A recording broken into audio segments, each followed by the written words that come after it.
I used to work night shifts at a large manufacturing facility. The crew was small, 5 of us on an admin and packing, 5 security staff. As admin, I usually sat with security while they rotated between patrolling and watching the cameras. Most nights were dead silent, boring, and routine. Now, I don't know how exactly the place got its haunted reputation. Nothing tragic had ever happened there. No deaths, no freak accidents, no old buildings buried beneath. It was just creepy.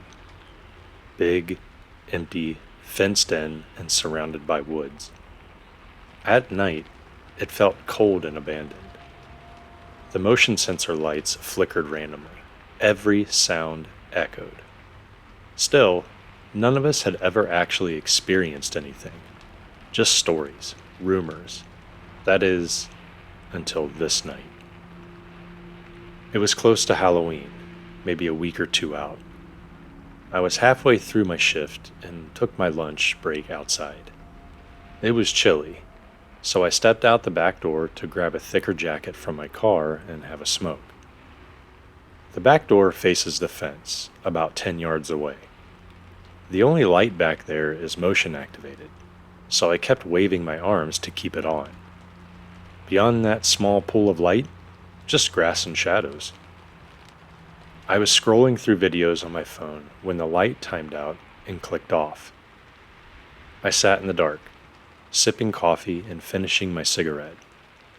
Just as I waved to turn the light back on again, I heard a faint noise, coming from the fence. My brain instantly wrote it off, probably an animal. We got raccoons out there all the time. But then I heard it again, the fence, lightly jingling. Not hard, just tapping. I stood up and looked, but the light barely reached that far.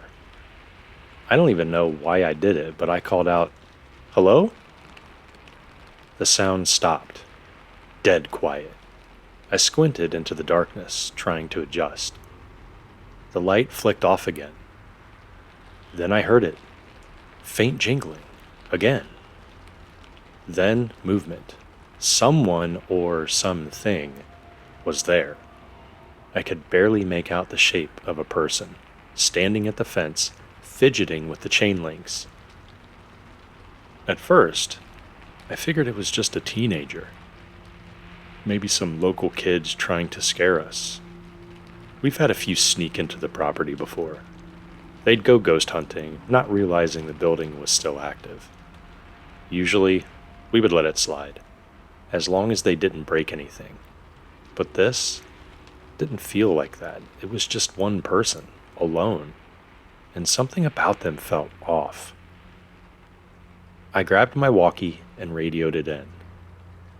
"Hey, we've got a visitor out by the north door behind the fence."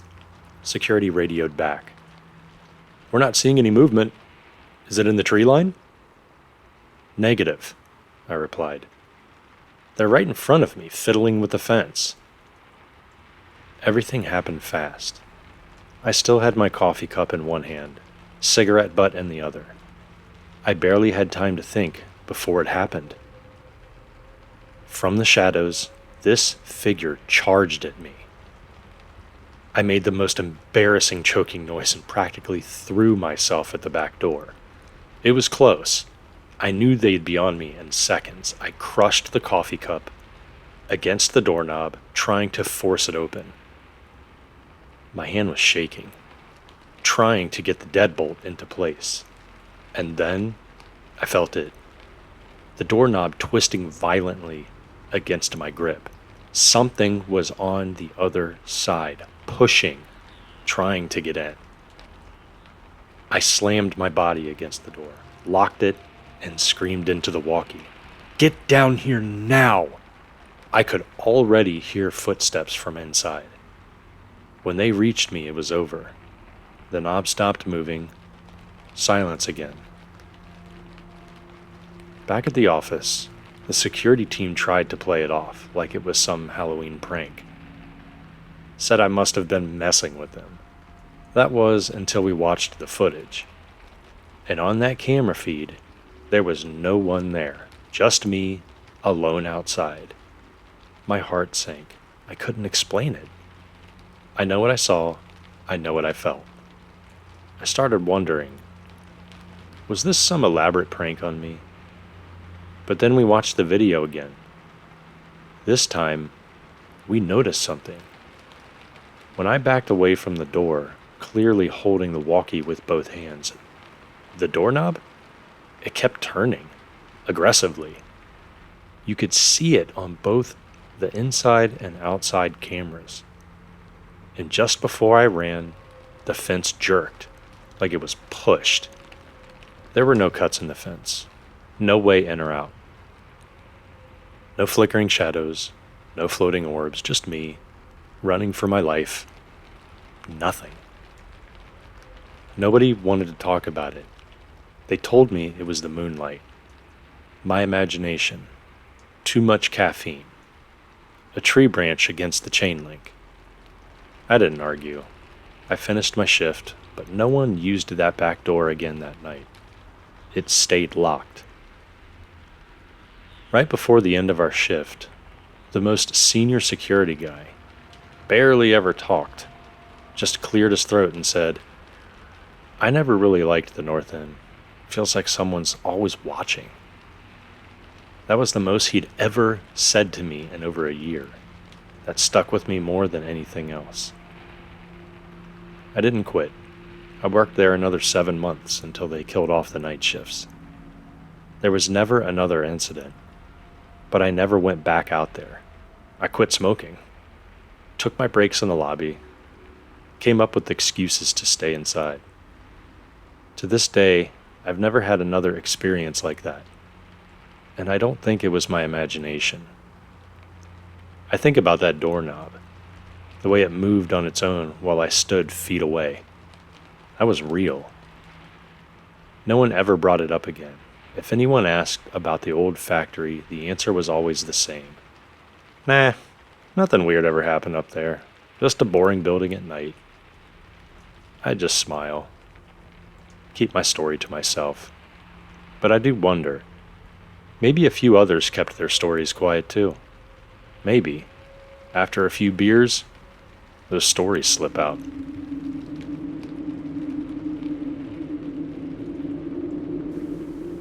I work as a transporter in a hospital. About 2 years ago, we moved from the old city hospital into a brand new, state-of-the-art facility. The old hospital dated back to the 1930s, and it was definitely showing its age, especially at night. It had this eerie, heavy atmosphere that just felt off. Each floor was divided into east and west wings. The east wing of the fourth floor was the first to be shut down, about 2 weeks before the move. One night, around 9:30, I was called to the fourth floor to pick up a patient from the west wing.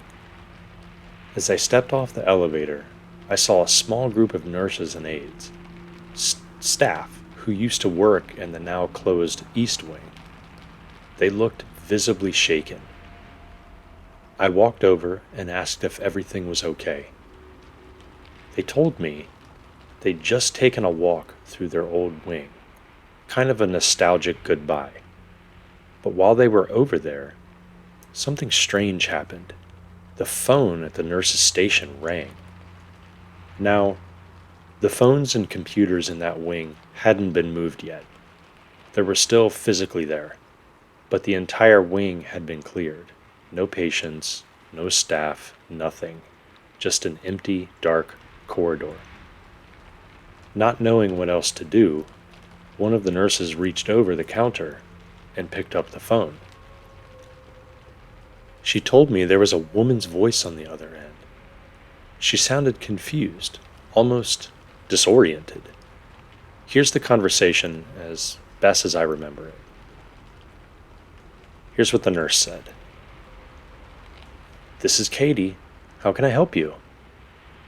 "Hello? Who is this?" "This is Katie. I'm a nurse. Is there something I can help you with?" Where am I? This is Katie. Are you a patient here? Oh, okay. Click. The line went dead. That's when the nurse looked down at the phone screen to check where the call had come from. The display showed a room number directly next to the nurse's station. They turned to look and saw the room was completely empty. All the equipment, including the phone inside, had already been removed. There was no one there, and no way that call should have been possible. That's when they bolted back to the West Wing, right as I was getting off the elevator. I didn't ask any more questions. I just did my job, finished the transport, and avoided that wing for the rest of my time in that building.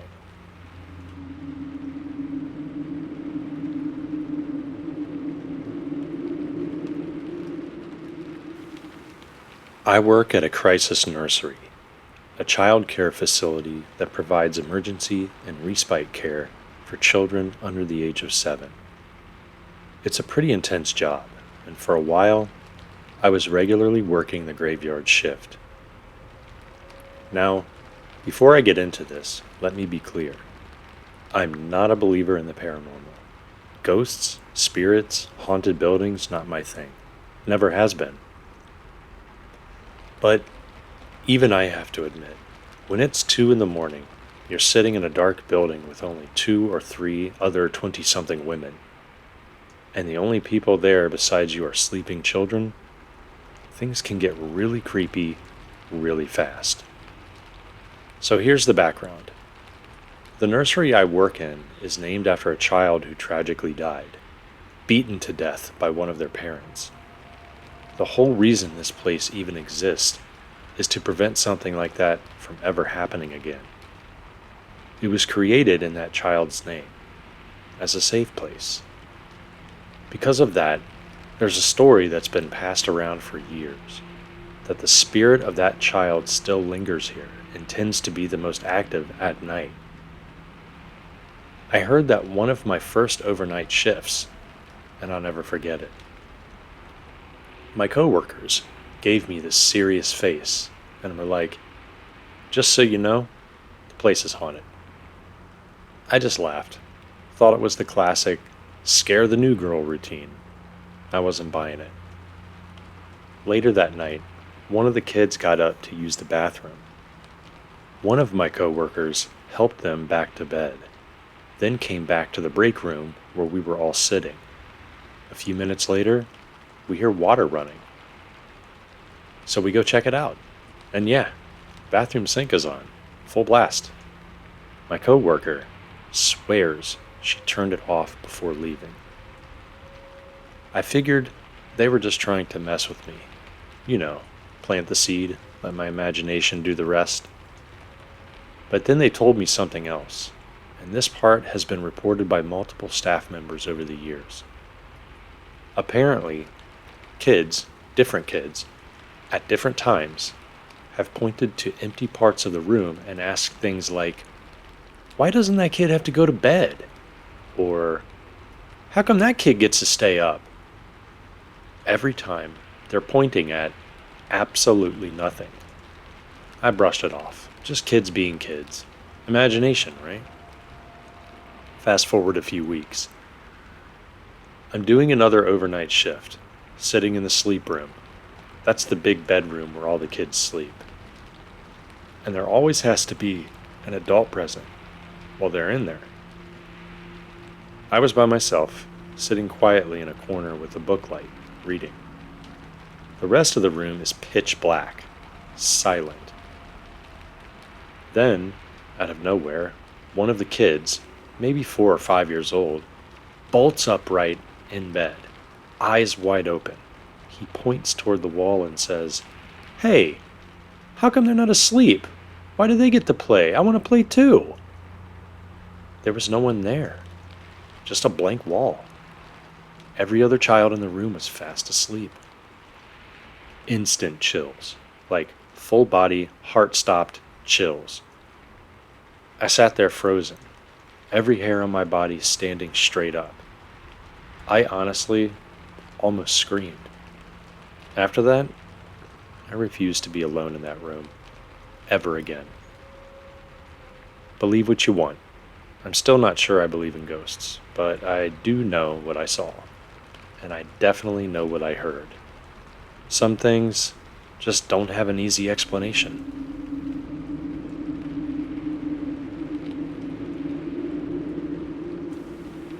About 12 years ago, I was working security at a small company's headquarters in New York City.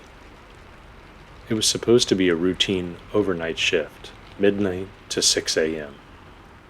But my partner called in sick, so I was covering it alone. Normally, that wasn't a big deal.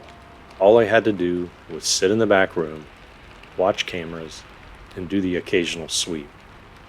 Quiet night, easy money, or so I thought. A little after midnight, I caught some movement out of the corner of my eye, on one of the monitors. Just a flicker. Then a few minutes later, I saw it again. Now, that was odd. This building was usually dead quiet at night. No cleaning crew, no late night shifts.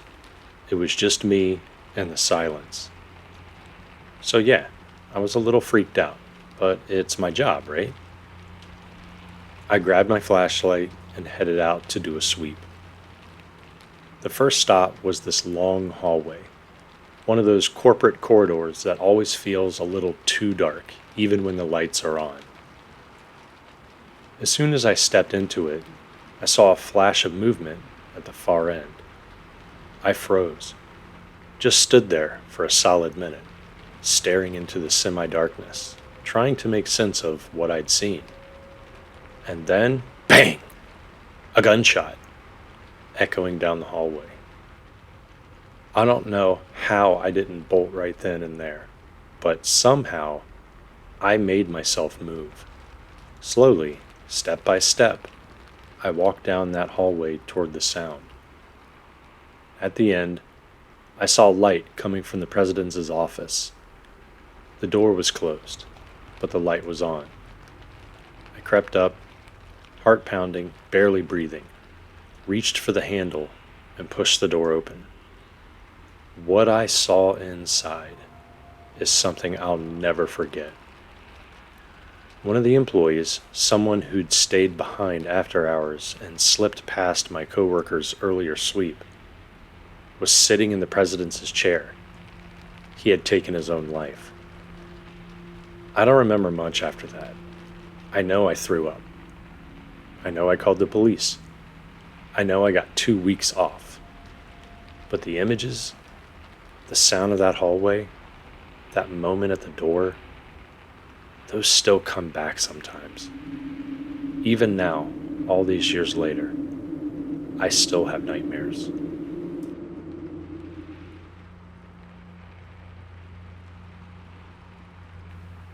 I used to work at City Hall a few years ago as a security guard. Down in the basement, there were these old abandoned jail cells. Hadn't been used in years. Part of my job was to patrol them now and then, mostly just to make sure no squatters had snuck in. It was probably my second time doing the patrol alone, and that's when things started to get really effing weird. So, the layout. It's this long, narrow hallway, maybe 6 meters wide, 100 meters long. Old metal jail cells on both sides. The only lighting? Exposed light bulbs hanging from the ceiling. It looked like something out of a horror movie. I was walking past the fourth column of cells when suddenly all the lights go out. Pitch black. I flip on the flashlight and start heading back to the switch. Just as I'm about to hit it, bam! The lights flicker back on by themselves. At that point, I'm thinking, nope, this is effed up. I'm getting out of here. So I started walking, fast, down the hall, checking each cell as I go. I'm about halfway down when the lights go out again, and then I hear it. Slam, slam! 2 cell doors, loud, echoing. I didn't wait to find out which ones. I just ran. Flashlight on, heart pounding, full sprint to the end of the hall. Flew up the stairs back to my workstation. First thing I do, I call my supervisor. I asked him if there'd been any electrical issues reported lately. He says, "Nope, everything's been normal." Cool. Totally normal. I still had 2 hours left on my shift.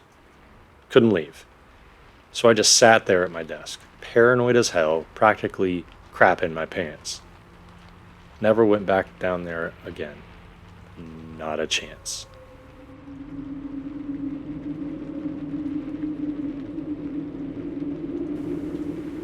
I used to work a security gig at an abandoned hotel that sat right on the river. When the place was still open, the rooms had balconies that hung out directly over the water. By the time I got there, the hotel had been shut down and stripped bare by the owners. Just an empty shell of what it used to be. One night, I'm sitting in the office, and I hear it.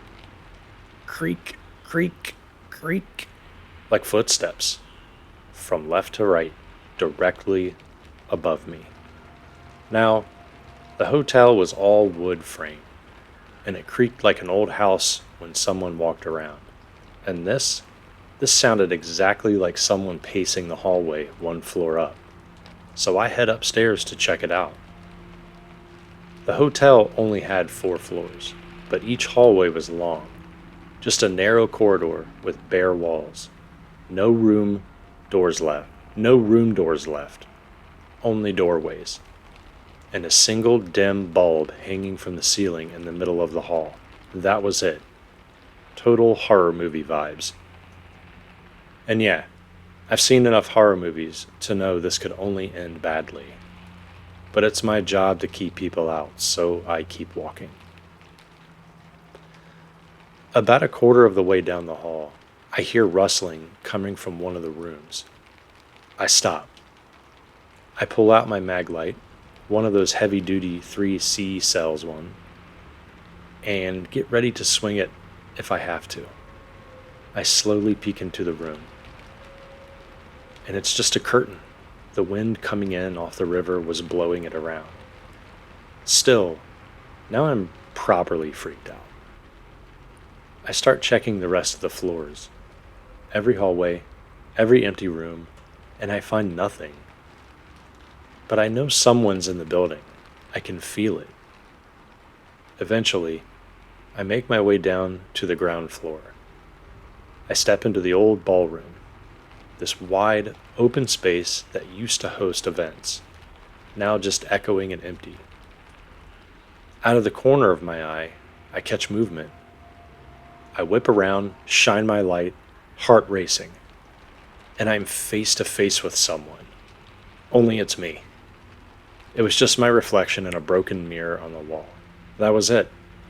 I noped out real fast and spent the rest of the night in my car, parked outside, watching the building from a safe distance. 2 weeks later, the hotel burned down. No explanation, no suspects. And to this day, I'm convinced someone was in there with me that night. I just never found any proof.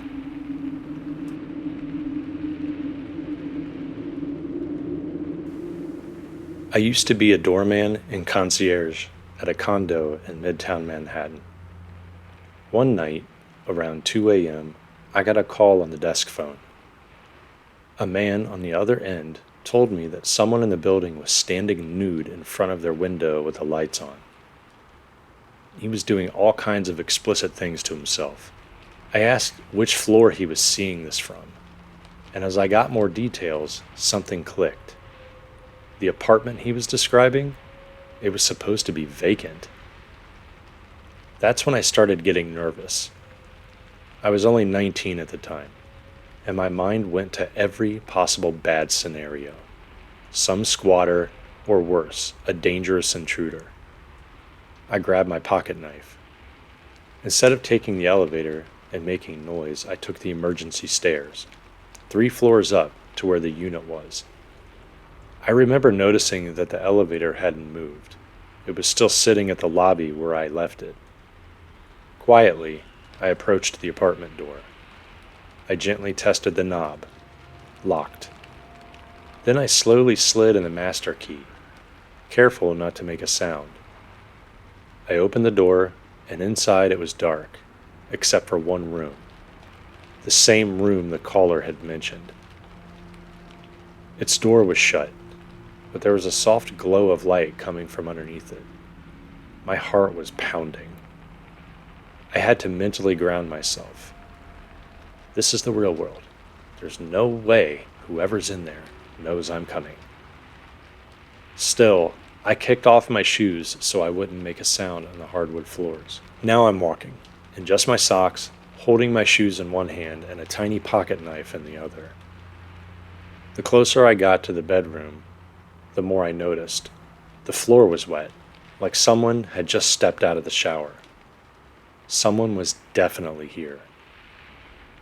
I paused at the bedroom door, hand on the knob, trying to decide, do I go in slowly or do I go in fast?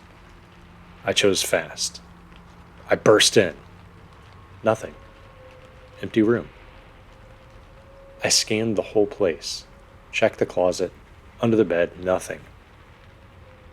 The room was staged with furniture since the unit was used for open houses, so it wasn't completely bare, but no sign of anyone, except one thing. A pile of what looked like semen on the floor and on the inside of the window. Now I was seriously freaked out. Someone had been here, recently, but where the hell were they now? I threw my shoes back on, turned on every single light in the apartment, and did a full sweep. Still nothing. I went back to the front door and called the elevator to return to the lobby. When the doors opened, I froze. Wet footprints, clear as day, leading into the elevator. I raced back downstairs to the desk and pulled up the security footage. I started scanning the last 45 minutes of camera feeds from the lobby and exits. And then I found it. Not 2 minutes after I entered the emergency stairwell, the elevator opened in the lobby and out walked a man, wearing a giant trench coat, a fedora, and he was barefoot. He walked straight out the front door and vanished into the night. To this day, I still have no idea who he was, how he got in, or why he chose that apartment. But I'll never forget that night, and I've never looked at vacant units again the same way.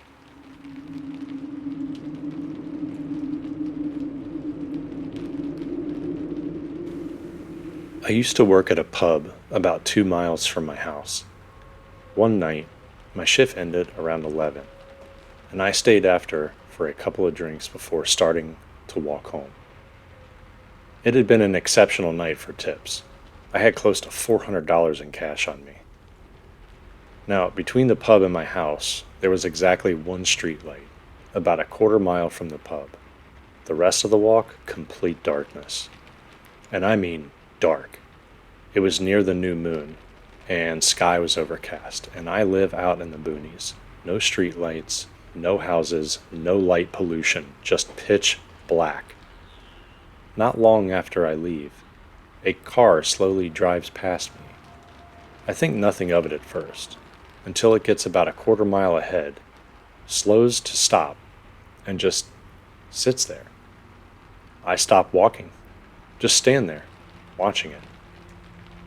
It stays still for a few minutes, then it slowly drives off. Weird, but okay. A few minutes later, the same car comes creeping back, now in the opposite lane, toward me. It passes by, keeps going for a bit, then slows down. Then, a U-turn. And now it's heading back toward me, with its lights off. That's when the fear kicks in. I don't have a phone. No one else is out here. The car is now between me and the pub, so I can't go back that way. Home is still 1.5 miles away. Nowhere to run, no one to help. So I bolt off the road into the woods, ducking behind bush, praying I wasn't seen. I crouch there in the dark, heart pounding, trying to hear through silence. But it's pitch black. I can't see the road. I can't hear the car. Nothing. I sit there frozen for what feels like forever. Then I hear a car door shut. My heart jumps into my throat. I feel every hair on my body stand up. I keep picturing someone creeping through the woods behind me. I don't move. I don't breathe. Then another door shuts, and eventually I hear a car drive off. I wait, then wait some more. Finally, I inch back toward the road, scan both directions, and when it's clear, I run full speed back to the pub. I burst in to tell my boss what happened. He doesn't hesitate. He says right then and there, "You're never walking home again. I don't care what time it is. Me, my brother, or my mom will drive you." When the rest of the staff hears what happened, they all say the same thing. No one argued. No one said I was overreacting. And I've never walked home at night again.